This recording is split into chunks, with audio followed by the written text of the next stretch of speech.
Market లో invest చేసి మీ డబ్బులు డబుల్ చేసుకోవాలనుకుంటున్నారా? విజయవాడలో జరిగే సుందరరామిరెడ్డి గారి లైవ్ సెమినార్ కి అటెండ్ అవ్వండి.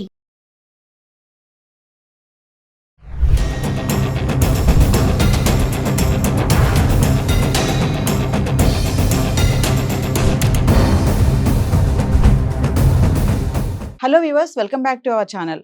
మరి ట్రంప్ తీసుకునే నిర్ణయాలు కానీ డెసిషన్స్ కానీ చాలా ఫాస్ట్గానే చూస్తున్నాం. ఎందుకంటే ట్రంప్ రూల్ అలా ఉంటుంది. ఉన్నటువంటి ఈ 4 సంవత్సరాల్లో కూడా ఆయన ఒక మార్గం నిలిచిపోవాలనుకుంటున్నారు.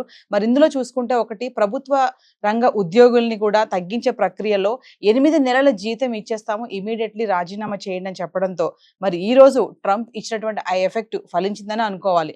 40,000 మంది ఉద్యోగులు ఉన్న పలంగా రాజీనామా చేసేశారు. మరి దీనిపైన మాట్లాడడానికి మనతో పాటు ఉన్నారు center for human security studies founder and executive director Kanneganti Ramesh Babu గారు. సార్తో మాట్లాడదాం. నమస్తే సార్. నమస్తే నవీన్ గారు. సార్, మా 6th ఫిబ్రవరి డెడ్ లైన్ పెట్టారు. 8 నెలల జీతం ఇచ్చేస్తాము, ఇమీడియట్లీ రాజీనామా చేసేస్తా అని చెప్పారు. మరి ఈరోజు ట్రంప్ ఎఫెక్ట్ ఫలించిందని అనుకోవచ్చు అంటారా? 40,000 మంది ఉద్యోగులు రాజీనామా చేశారు సడన్ గా. దీన్ని ఎలా చూడొచ్చు అంటారు? డొనాల్డ్ ట్రంప్ అమెరికా అధ్యక్షుడిగా 47th అమెరికన్ ప్రెసిడెంట్ గా ఆయన ప్రమాణ స్వీకారం చేసిన తర్వాత ఒక 100 ఎగ్జిక్యూటివ్ ఆర్డర్స్, ప్రెసిడెన్షియల్ ఆర్డర్స్ మీద ఆయన సైన్ పెట్టారు. అందులో ఒకటి ఏంటంటే, ఎవరైతే ప్రభుత్వంలో ఉద్యోగులు ఉన్నారో వాళ్ళు ఒక 8 నెలల్లో మీకు సంబంధించి డబ్బులు కూడా ఇస్తాము, మీరు మీ ఉద్యోగాలు వదులుకుంటే, అంటే he has identified certain jobs which are non-performing or which are becoming overburdened on the US economy. America యొక్క ఆర్థిక మూలాలకి ఈ ఇంతమంది ఉద్యోగులు ఉండటం మూలాన ఇబ్బంది కలుగుతుంది. అవుట్పుట్ ఏమో తక్కువగా ఉంటుంది, ఖర్చు ఏమో ఎక్కువ అవుతుంది. ఆ ఖర్చు ఆదాయాన్ని బ్యాలెన్స్ చేయటం కోసం అమెరికా ప్రభుత్వంలో పనిచేస్తున్న కొంతమంది ఉద్యోగుల్ని, కొన్ని పోస్టుల్ని గుర్తించి వాళ్ళని మీరు తప్పుకోండి, వాలంటీర్గా స్వచ్ఛందంగా తప్పుకోండి, లేదా నేనే తొలగిస్తాను మిమ్మల్ని. స్వచ్ఛందంగా తప్పుకుంటే నేనేం చేస్తాను, ఒక 8 నెలలు శాలరీ మీకు ముందలుగానే ఇచ్చేసేస్తాను. దాంతోపాటుగా ఇంకేదైనా అవకాశాలు ఉంటే కూడా తర్వాత ఫ్యూచర్లో మేము కన్సిడర్ చేస్తాము. So try to respect what we have what we wanted to do.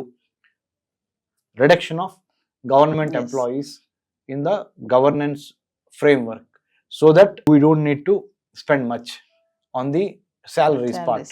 ఆ విధంగా అమెరికాకి మేలు జరుగుద్ది అనేది ఒకటి. రెండోది, మరి ఎంతమంది విల్లింగ్ గా ఉంటారో ఉండరో అనుకొని చాలా ఆసక్తి ఉంది. ఏమైనా గొడవ చేస్తారా ఉద్యోగస్తులు మన భారతదేశంలో, లేకపోతే మన ఆంధ్ర తెలంగాణలో, మిమ్మల్ని ఉద్యోగాల నుంచి మేము తీసేయమంటున్నాము, పక్క తప్పుకోమంటున్నాం అనగానే మన వాళ్ళు రోడ్డు ఎక్కుతారు. రోడ్డు ఎక్కి చాలా ప్రొటెస్ట్ చేస్తారు. చాలా ఉద్యోగాల సంఘాలు అందరూ ఒక జాయింట్ యాక్షన్ కమిటీ ఏర్పాటు చేయటం. మరి అమెరికాలో ఇది ఎందుకు జరగట్లేదు అన్నప్పుడు, అమెరికాలో అంటే వాళ్ళు ఇచ్చే బెనిఫిట్స్, కాంపెన్సేటరీ బెనిఫిట్స్ ఒకేసారి లంసమ్ 8 months కలిపి ఒకేసారి ఇస్తాను, ప్లస్ వాలంటరీగా తప్పుకుంటే మిమ్మల్ని పాజిటివ్గా కన్సిడర్ చేస్తాం అనేది వాళ్ళకి సింకిన్ అయినట్టుంది. అమెరికన్ ప్రెసిడెంట్ చెప్పింది వాళ్ళకి నచ్చే విధంగా చెప్పుండొచ్చు, లేదా గత్యంతరం లేక చేస్తూ ఉండొచ్చు. ఏదైనప్పటికీ తప్పుకోవడం మంచిదిలే అని అందరు తప్పుకోలేదు. కొంతమంది 40,000 మంది వరకు తప్పుకున్నారు. ఇంకా రానున్న రోజుల్లో, today is 7th February 2025, another 100 days లో ఎలా సీన్ మారబోతుంది, will wait and see.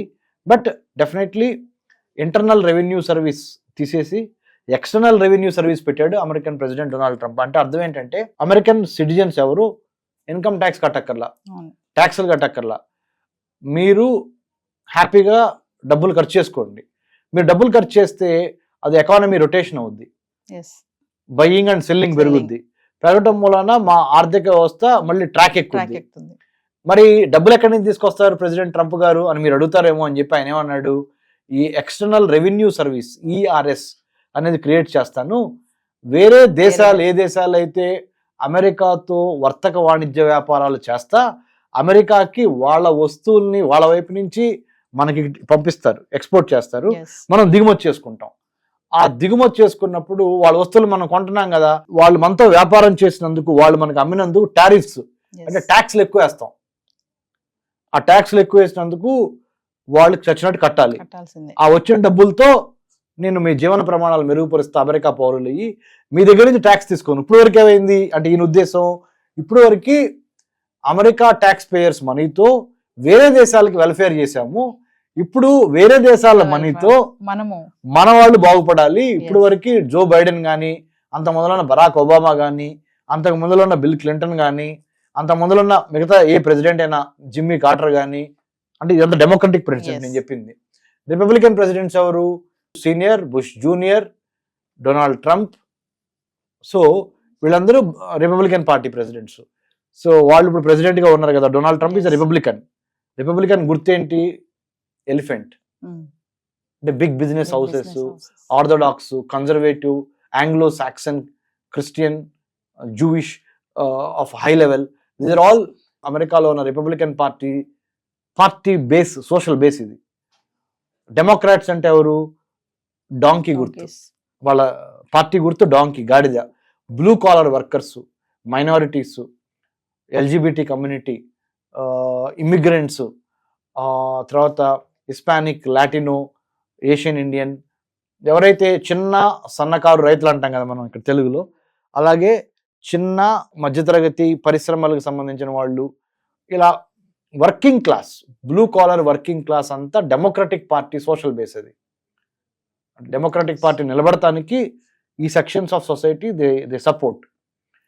Republican Party నిలబడటానికి ధనవంతులు, big business houses, big corporates like Elon Musk లాంటి వాళ్ళు, వీళ్ళందరూ రిపబ్లికన్స్ కొన్నారు. సో ఇది అమెరికా యొక్క ముఖ చిత్రం. అంటే సార్ ట్రంప్ ఏ చేయాలనుకుంటున్నారో అది స్ట్రైట్ ఫార్వర్డ్ గా వెళ్ళిపోతున్నారని అనుకోవచ్చు అంటారా? ఎక్కడ ఆగకుండా సోఫార్ ఏదైతే ఎలక్షన్స్ లో ప్రామిస్ చేశాడో అది చేయటంలో ఎటువంటి తాత్సర్యము అంటాం తెలుగులో, అంటే ఎటువంటి టైం వేస్ట్ చేయట్లా.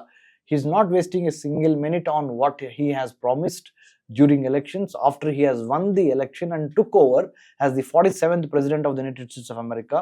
The moment he has taken over the responsibility, he is making sure that not even a single day is wasted and single promise is unheard.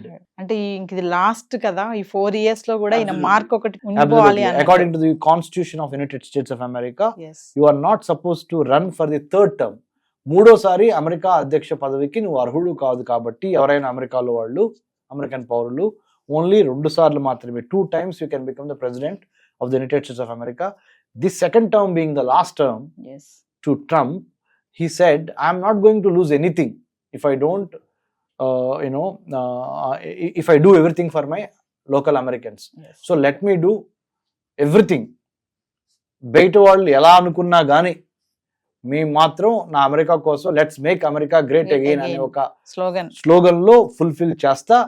I will do what ever it takes to bring back American ఎక్సెప్షనలిజం to the four front is what president Trump is aiming at and doing it, and he is sparing nothing. Thank you sir. Thank you Naveen garu. Thank you. Hi, మొట్టమొదటిసారిగా మన విజయవాడలో class room training అండి, 1 day class room environment లో offline webinar జరగబోతుంది. And interest ఉన్న participants ఈ కింద scroll అవుతున్న నెంబర్కి రింగ్ చేసుకొని సీట్ బుక్ చేసుకోండి. దీంట్లో ETFs, index funds and mutual funds మీద completely and hand holding experience మీకు ప్రొవైడ్ చేయబడుతుంది. దీని ద్వారా ఏంటంటే మనం ఎసెట్స్ని స్టాక్ మార్కెట్లో ఎలా మేనేజ్ చేసుకోవాలి, ఎలా గ్రో చేసుకోవాలి, ఎలా ప్రొడక్ట్ చేసుకోవాలో అంటే ప్రాక్టికల్గా నేర్చుకుంటారు. అండ్ మీ ఇప్పటి వరకు మనం ఆన్లైన్లోనే మీరు అటెండ్ అవుతున్నారు. ఇక నుంచి మీరు మన విజయవాడ సిటీలోనే అండ్ లైవ్లో క్లాస్ రూమ్ ఎన్విరాన్మెంట్లో నేర్చుకునే ఛాన్స్ దొరుకుతుంది. కాబట్టి ఇంట్రెస్ట్ ఉన్న పార్టిసిపెంట్స్ కింద స్క్రోల్ అవుతున్న నెంబర్కి పింగ్ చేసి సీటు రిజర్వ్ చేసుకోండి. Thank you.